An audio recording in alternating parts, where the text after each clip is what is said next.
terapia, né? Adubação da garrafinha, como meus clientes falam, né?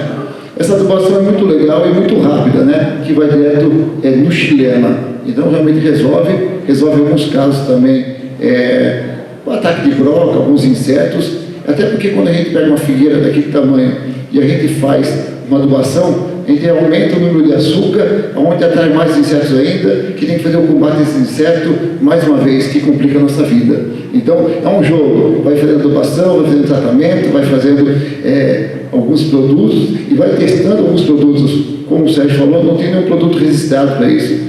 Então, eu e o Gustavo, a gente vai testando, vai usando alguns produtos, para ver qual é o produto que dá mais certo. Porque não tem uma cartilha, não tem nenhuma forma, dizer, você usa isso que vai dar certo. Então tem que comprar, usar, testar, até um dia, né, Sérgio, que a gente chegar e vai ter um produto realmente para isso, né? Não sei, o seu otimista, eu digo que 100 anos nós vamos ter. Lá fora tem, porque uns dias chega. Poda, após a poda dessa figueira, a gente começou, foi 4 meses depois do tratamento que a gente começou com o tratamento. Então, vamos tentar aqui de novo, ver se eu consigo. Opa! Chegou. Não vou tentar mais. É visível que a gente, alguns galhos brotaram e outros galhos já não chegaram a brotar. Então, a poda foi realmente uma poda de segurança, para tirar os galhos que estavam realmente comprometidos. Nesse caso ali junto, a gente precisou fazer uma coisa que eu não gosto de fazer, mas a gente foi obrigado a fazer, a retirada das epífitas. As epífitas a gente sabe que não faz mal à planta, mas tinha muita epífita e algumas junções, a gente foi obrigado a fazer a retirada das epífitas para eu poder avaliar. Como é que eu vou avaliar como é que está todos os galhos, como é que está essa árvore, se ela está fechada de epífitas? Então, alguns lugares, algumas uniões, a gente fez a retirada das epífitas para poder avaliar, porque como é que eu vou avaliar se eu não consigo ver os galhos, para ver se o galho está rachado, para ver se tem uma má formação. Então, a gente fez a poda e a retirada de algumas epífitas. Esse caso aqui foi bem legal. A broca estava comendo, mandei mensagem para o Francisco Genão até, e a primeira imagem dá para ver a serragem que o bichinho estava jogando para fora. Depois do tratamento, 2 meses depois, dá para ver que a serragem já tinha parado, o bichinho já não estava mais atacando ela, né? Então a broca já tinha parado. Então o tratamento deu resultado, né? O tratamento foi bem bacana. Essa técnica aqui, deixa eu voltar aqui. Essa técnica aqui a gente usa, que é a espadalhar. Aqui ela vai ter um videozinho, mas não está rodando. Roda ali o vídeo, será, colega? Vê se esse vai rodar ali. Vê se ele vai. Não, acho que não vai rodar. Não vai rodar. A espada de ar. Em vários trabalhos que a gente já fez, a gente usou a espada de ar para a descompactação do solo. A gente vê que a descompactação do solo ajuda muito a árvore. Solo compactado, ele não consegue ter uma oxigenação, não consegue ter os nutrientes do solo, e só a descompactação do solo, o resultado é fantástico. Às vezes o solo tem tudo que precisa nele, mas ele está tão compactado que a árvore não consegue absorver o que ele precisa. Então, a gente faz normalmente na projeção da copa, alugado num pessoal grande, é usada a espada de ar, é um trabalho barulhento, pesado, o custo dele não é tão caro, até pelo benefício que ele dá, mas o resultado é fantástico, esse aí da espada de ar com a compactação. Essa foto eu acho que é muito parecida até com a que eu passei ontem ali, a figueira lá de Gaspar, onde a gente entrou com todo o trabalho do solo, né? Com o tratamento de cavidade, foi todo remodelado a praça. Então, debaixo dessa figueira foi plantada em emancipação da cidade, era um parque de exposição da cidade, era essa figueira. Era caminhão, era carro, era exposição, era festa, era tudo debaixo da figueira. Então, a gente encontrou várias camadas de calçamento e concreto e tudo mais, até nós chegar realmente onde precisaria, e daí a arquitetura da cidade remodelou a praça e deixou uma área de 80 metros quadrados só na figueira. E a figueira está bem legal, então foi um trabalho que a gente fez lá em Gaspar. Esse trabalho de sistema de suporte auxiliar, a gente falou ontem até, é um sistema fantástico, né? Que a gente consegue realmente evitar de precisar cortar um galho muito grande. Então eu tenho um galho numa situação um pouco complicada, que pode dar rachado, mas se eu tirar ele, eu vou talvez acabar com a arquitetura da árvore, ou ter um corte muito grande, que vai demorar fazer a compartimentalização. Então, um simples cabo de aço, com a técnica correta, a gente consegue usar ele e deixar a árvore numa situação segura. Aqui no Brasil, a gente usa esse sistema, com cabo de aço, que é o sistema estático. Lá fora, existe um sistema Cobra, que é um sistema dinâmico, que são com fitas, com uma poliamida, acho que é poliamida, não Gustavo? Poliéster. Então, mas só que é o seguinte, ele é só dinâmico, ele é só uma prevenção. Se acaso vai quebrar, ele vai ficar pendurado, ele vai ajudar um pouco. Só que será que ele vai aguentar o nosso sol aqui no Brasil? O nosso clima? Isso foi projetado lá para a Alemanha. O clima é totalmente diferente. Será que realmente vai resolver aqui no Brasil? Não tem nenhum teste. E esse sistema de cabimento eu estou usando em 2006, que a gente já fez, o Gustavo em 2015, né? E até hoje a gente teve nenhum problema. Já passou árvores com ciclone bomba e realmente a árvore estava bem complicada e resistiu grandes ventos esse sistema. E a pergunta que muitos fazem, né? Tá, mas está furando a árvore, tu vais machucar a árvore? Sim, eu estou machucando a árvore. Mas é muito mais, vamos dizer assim, muito melhor para a árvore eu simplesmente fazer um furo do que eu passar um cabo de aço ao redor de toda a árvore e acabar limitando o crescimento dela e machucando todo o câmbio. Essa é a figueira lá da praça que eu mostrei anteriormente. Então, a gente está vendo que vai ter muitos alvos debaixo dessa figueira. Então, aqui, eu vou tentar de novo, né? Ver se eu conseguir. Não vou conseguir. Aqui, ó. Segurei o botão. O meu negócio é motosserra, rapaziada. Serrote, mas aqui não. Então, seguinte coisa. Então, esse sistema com as escolhas, alguma situação, o cabo de aço não resolve. Não tem como botar cabo de aço em algumas situações, que a gente não tem outro lugar para fazer esse cabeamento, ou até pelo peso. Então, a gente usa a escora. Essa escora, vocês podem ver que não tem o ferro lá em cima, simplesmente é um pino que a gente fura, uma arruela que a gente bota no chileno ali em cima do galho. Uma base que a gente usa eucalipto tratado, até para ficar mais bonito e se acaso precisar tocar, fica mais fácil, né? Então, fica legal, não machuca. A figueira lá do Florianópolis, nós vamos ter que fazer a substituição das escolhas, porque em todos os pontos que foram feitos, aquelas escolhas tradicionais, tem grandes cavidades. Então, agora vai ter que ser feito um trabalho para ver como é que está aquela lesão em 80 escolhas, porque dá até medo de ver, está realmente bem complicado aquela situação lá. Aqui o transplante, a gente fez um dos maiores transplantes que a gente ainda transportou uma árvore deitada, né, que foi um trabalho gigantesco, difícil. A gente fez ele em março, dia 21 de março, hoje é 21 de setembro, então todo mundo me dizia, né, eu quero ver daqui a 6 meses, eu quero ver daqui a 1 mês, né, a árvore está verde, bonita e está bem legal, né, então uma árvore notável, por que não transplantar ela? Por que não tentar dar uma segunda chance para ela do que simplesmente fazer o corte nela? A mensagem que eu quero deixar para vocês é: a árvore de hoje pode se tornar a árvore notável para os seus filhos e netos no futuro. Então está na mão de vocês cuidar das árvores realmente, para vocês poderem deixar uma história para os seus filhos, para os seus netos, para a história na cidade de vocês, uma árvore legal, uma árvore bacana e realmente que faça história. Muito obrigado.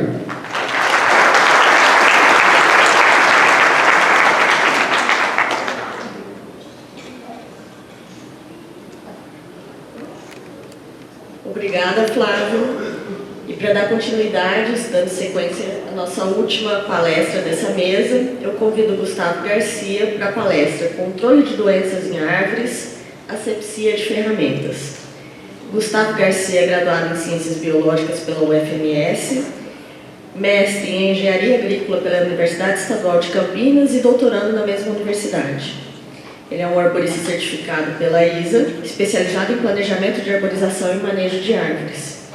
Presta serviço na área desde 2009, além de ministrar capacitações e cursos sobre arborismo e criar e divulgar conteúdos nas redes sociais. Bem-vindo. Obrigado a todos, é um prazer, uma honra estar com os colegas aqui e estar voltando na UFMS, que foi a casa que formei, para compartilhar um pouco da minha experiência profissional aí. Tá? falar um pouco de controle de doenças em árvores, né? E da importância da asepsia de ferramentas, tá? Quando a gente fala de tratar uma árvore, a gente quer ter um melhor resultado, né? Deixar árvores notáveis, deixar árvores idosas, reverter um quadro. Vou tentar usar aqui, ó, não dá também. Passar daquela situação, tá? Até atingir um ponto que a árvore se encontra mais vigorosa, mais bonita, tá? Se caso uma paineira que a gente tratou, ela tinha vários galhos secos, cavidades, galhas espalhadas por toda a árvore, tá? Quem quiser ver tudo que foi feito nela, tem no meu canal do YouTube, o tratamento dela, e pouco tempo depois ela deu essa resposta pra gente, né? Ela estava bem comprometida, como o Sérgio falou, tinha paineiras por toda a propriedade. A única que estava nesse estado aí era essa, tá? Isso já ajuda no nosso diagnóstico, né? A gente perde bastante tempo fazendo um bom diagnóstico, investindo recursos, tá? Bastante massa cinzenta no planejamento do que a gente vai fazer para atingir o nosso resultado, tá? E parte logo para a execução, tá? O que a gente vai fazer, como que a gente vai atacar esses problemas, né? Um erro comum que a gente comete é focar apenas num único fator, tá? Seja na bactéria, seja no cupim, seja em qualquer outro organismo que esteja afetando aquela árvore. O Sérgio falou muito bem para a gente de todas as formas que a gente pode atacar, mudando o meio, mudando o local, fazendo uma nutrição, fortalecendo a árvore, e é com isso que eu baseio o meu planejamento, né, para o tratamento das árvores, né? Então a gente pensa sempre nas formas de controle, né, das mais tradicionais, como uma pulverização, né, injeção de solo, para a gente estar corrigindo ali defeito nutricional, fazendo uma aplicação do inseticida sistêmico, às vezes nas vias mais invasivas, tá, da endoterapia, onde a gente vai furar a árvore, vai colocar o produto dentro dela, tá? Apesar de ser uma agressão para a árvore, quando a gente pensa na questão ambiental, aí a gente já não tem a deriva, todo o produto que a gente está colocando está indo dentro da árvore, né? Beleza, mas a gente acaba esquecendo de pequenos detalhes, tá? Essas aí são as ferramentas do trampo nosso.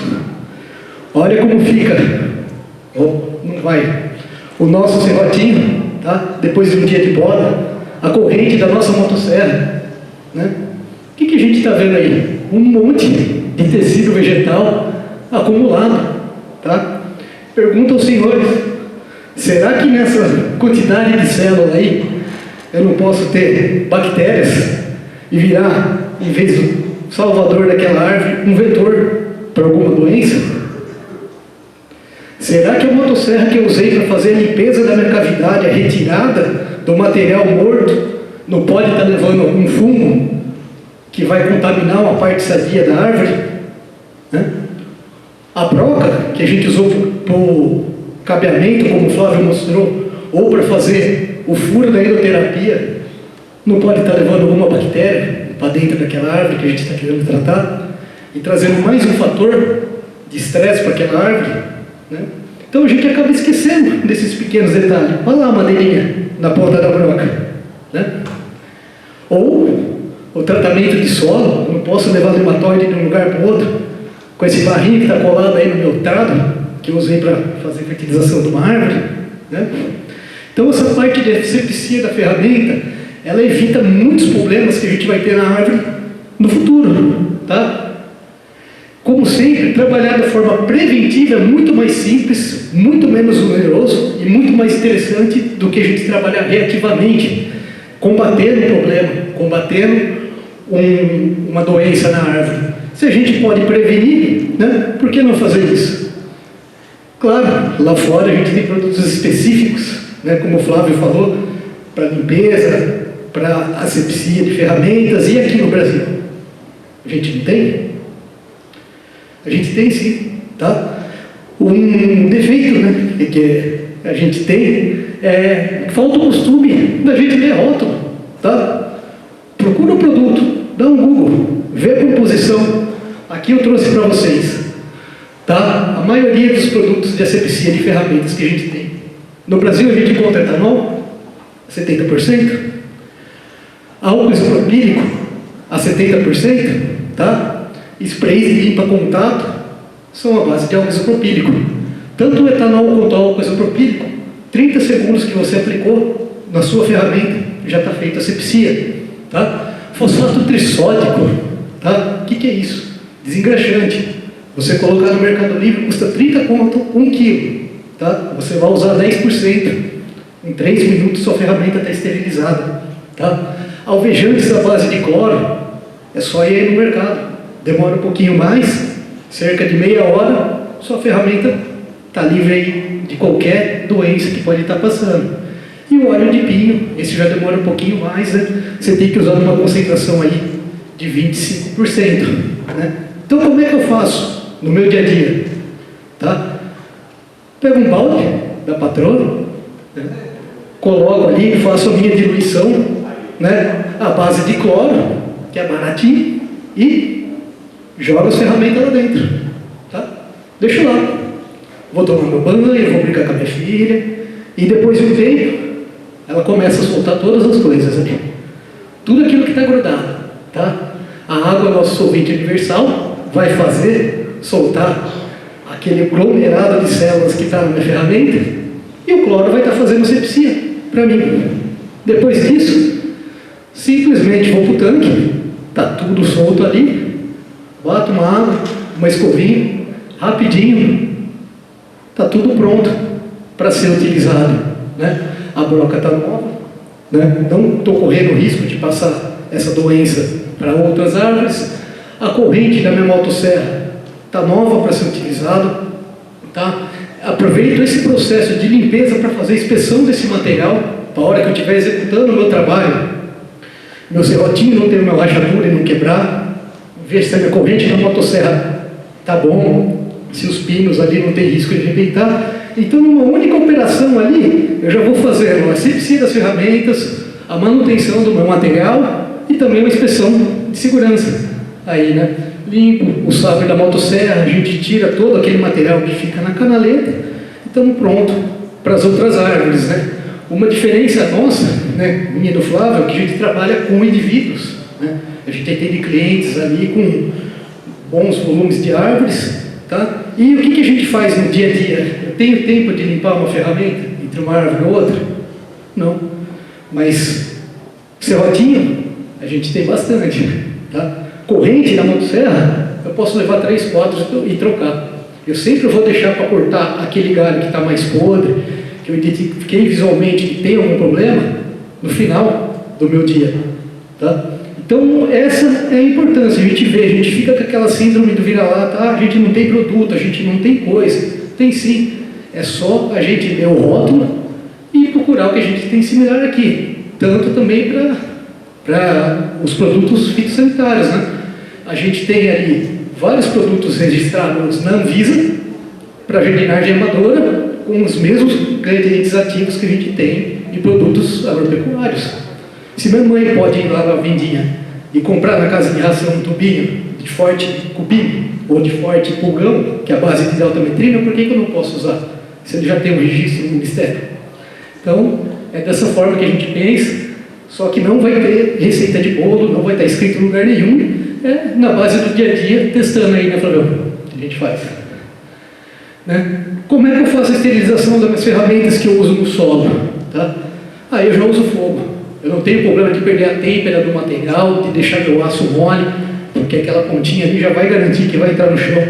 Então, passo fogo, maçarico, esquento bem ali e com o calor, né, a gente acaba matando e controlando aí todos esses micro-organismos patogênicos, tanto do trado, quanto da espada de ar, quanto das ferramentas de plantio que a gente usa no solo aí, para não estar inoculando, né, para não estar sendo vetor dessas doenças aí para novas plantas.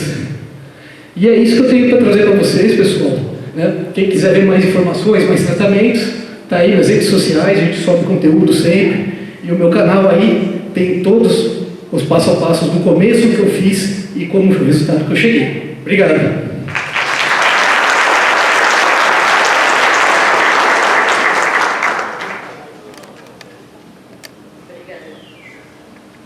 Obrigada, Gustavo. Antes de dar continuidade, eu só vou dar um recado a pedido da comissão organizadora, que quem não ainda se voluntariou para participar do nosso jantar hoje à noite, é que nós convidamos a todos, é um jantar por adesão. Ele vai ser realizado num buffet, ele não é num restaurante, então, justamente com o intuito que todos possamos conversar, trocar experiências, tá? Tem algumas pessoas que fizeram o pagamento do boleto, mas não retiraram, pode ser retirado ali no credenciamento, o convitinho, e pode levar acompanhante, é para confraternizar e a gente conseguir conversar com todos os palestrantes que estarão juntos ali com a gente, tá? E para dar continuidade, eu quero convidar a Tânia Castrogueiro, para moderar o debate após as 13 representações. A Tânia também é bióloga, formada pela Fundação Educacional de Machado, pós-graduada em Gestão Ambiental pela Universidade Faculdade de Atibaia, especializada em arborização urbana pela Universidade Federal de São Paulo. É arborista certificada pela ISA também. Com mais de 15 anos de experiência em venda técnica de equipamentos científicos, é gerente comercial da empresa PD Instrumentos há 10 anos e responsável técnica da divisão de avaliação de árvores com risco de queda da Dr. Tree.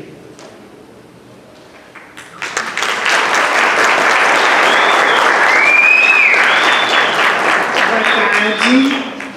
Nossa, é uma honra estar aqui com vocês. Eu sou fã de todos eles, então é um prazer muito grande estar mediando esse debate.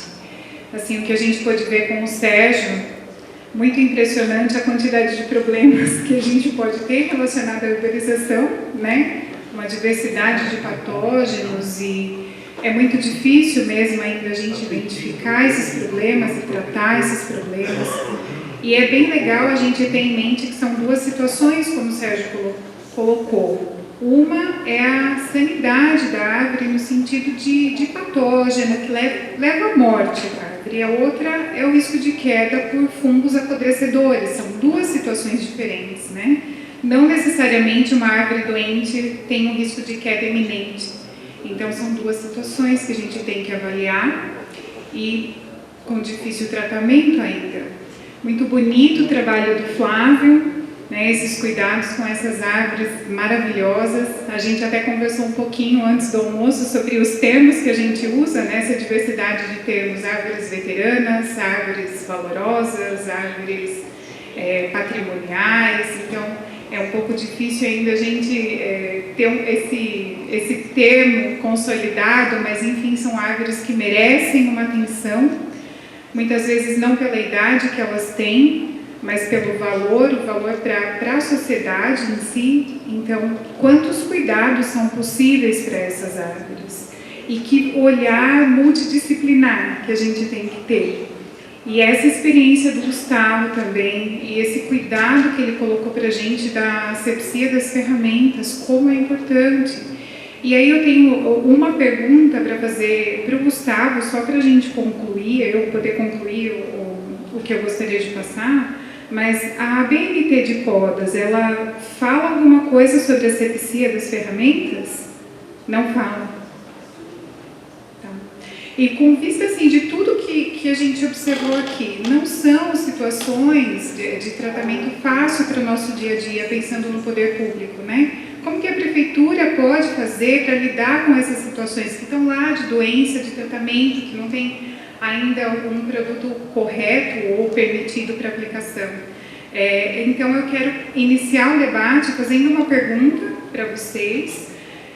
Será que se a gente conseguisse minimamente ampliar o canteiro das árvores que a gente tem nas calçadas, que no meu dia a dia eu vejo que é extremamente limitado, ampliar esse canteiro, fazer uma adubação e a poda correta, será que a gente não vai diminuir toda essa gama de problema, evitar essas doenças? Aí, Sérgio, eu pergunto, né, uma árvore mais saudável, ela tem menos sucessão a um patógeno ou isso não vai influenciar? Então, eu inicio assim, não sei quem gostaria de comentar primeiro, se a gente tem uma prevenção, como vocês colocaram, e não uma remediação de uma situação.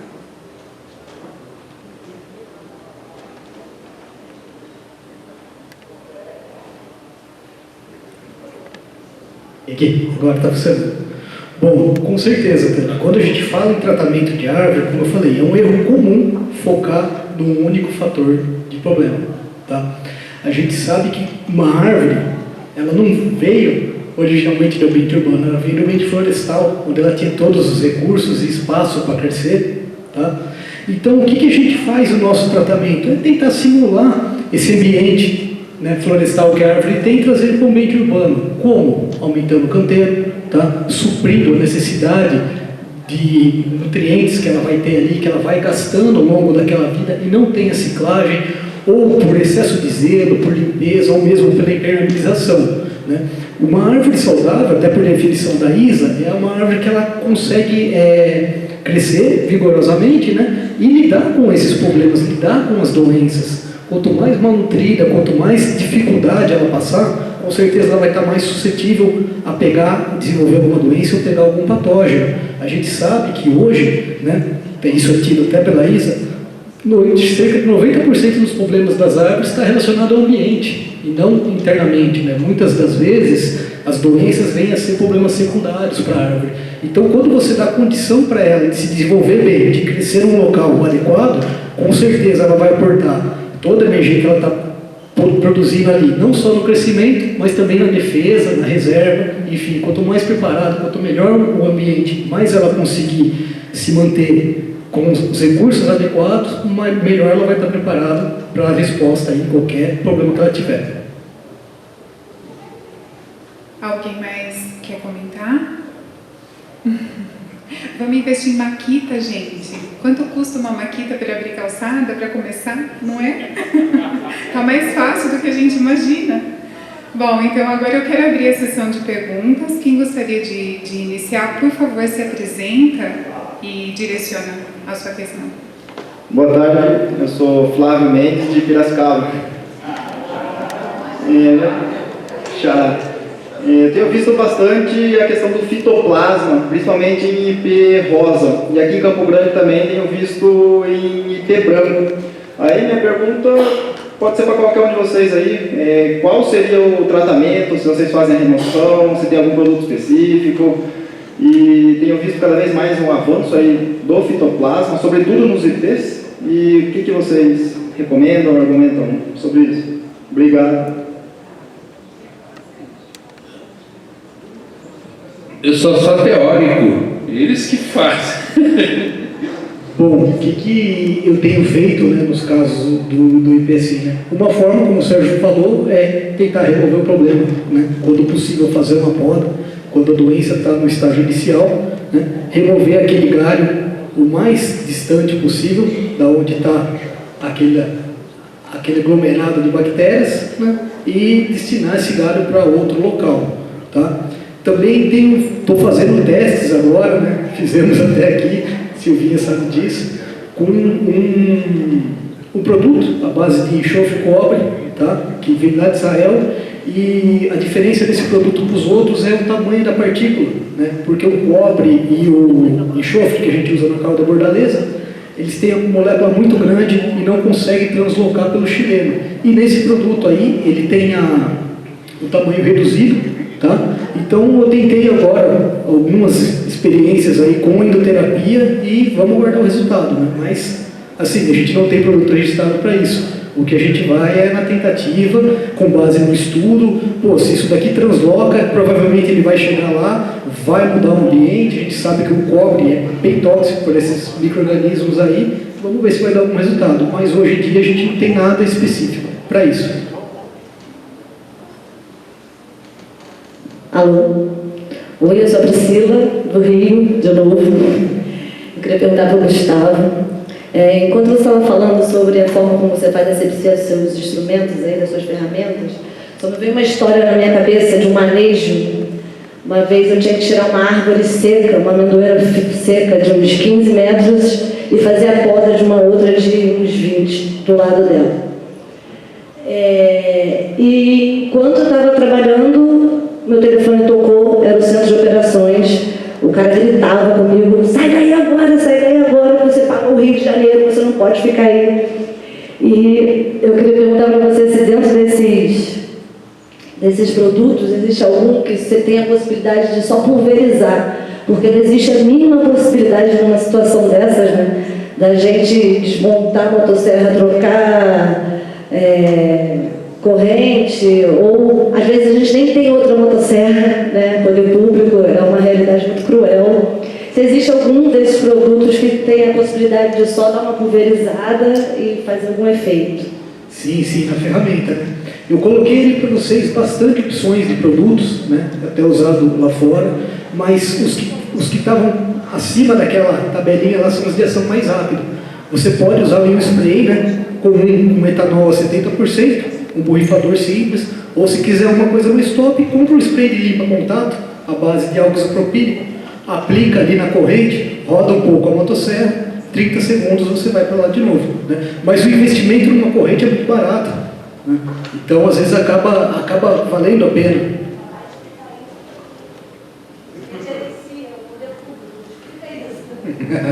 Então, é questão do planejamento, ter isso aí para a próxima LOA, na próxima previsão orçamentária, e ter essas correntes, ter no mínimo aí 3, porque você consegue deixar uma de molho ali e sobre as outras. É simples. Trocar a corrente na hora, tirar a corrente, não tem tempo. O centro de controle está ali gritando para ele, não dá tempo de descer o MUC para trocar a corrente, tem que ser pulverizar e... Então, essa é uma saída, mas troca de corrente é rapidinho. O Márcio ali consegue trocar para a gente, não vai ali em menos de 1 minuto. Eu vou passar a palavra para o Sérgio fazer uma contribuição também. Desculpa, não vai fazer uma contribuição agora, até para o final. Então, a próxima pergunta. Flávio, Só um pouquinho. desculpa. É sobre essa questão de fazer asepsia do material. A gente sabe que as aves novas são mais resistentes, né? A gente tem que ter cuidados especiais, realmente com as aves notáveis, né? Eu não posso pegar uma figueira daquela ali com 200 anos e simplesmente largar tudo e começar a fazer a poda, porque eu não tenho tempo. Eu tenho que ter um cuidado especial com ela. Então, nesse momento, realmente eu tenho que parar tudo, fazer asepsia, para depois ir para frente, porque não adianta a gente dizer, não tenho tempo. Entendeu? Você não tem tempo para fazer asepsia e acaba indo fazer um cuidado com a ave e acaba matando ela. Então, às vezes, a gente tem que dar um passo para trás para realmente poder ir mais para frente mais tempo. O Flávio falou uma coisa que é bem legal aí também na questão de árvores novas, né? Que às vezes existem produtos até à base de bactéria, gênero bacilos, que estimulam a defesa da árvore, como se fosse uma injeção. Ela tem aquele contato com a bactéria que não vai causar nenhum mal para ela e ela passa a alocar recursos aí na produção de taninos e fenóis aí para estar atuando no sistema de defesa dela, né? Às vezes também é interessante.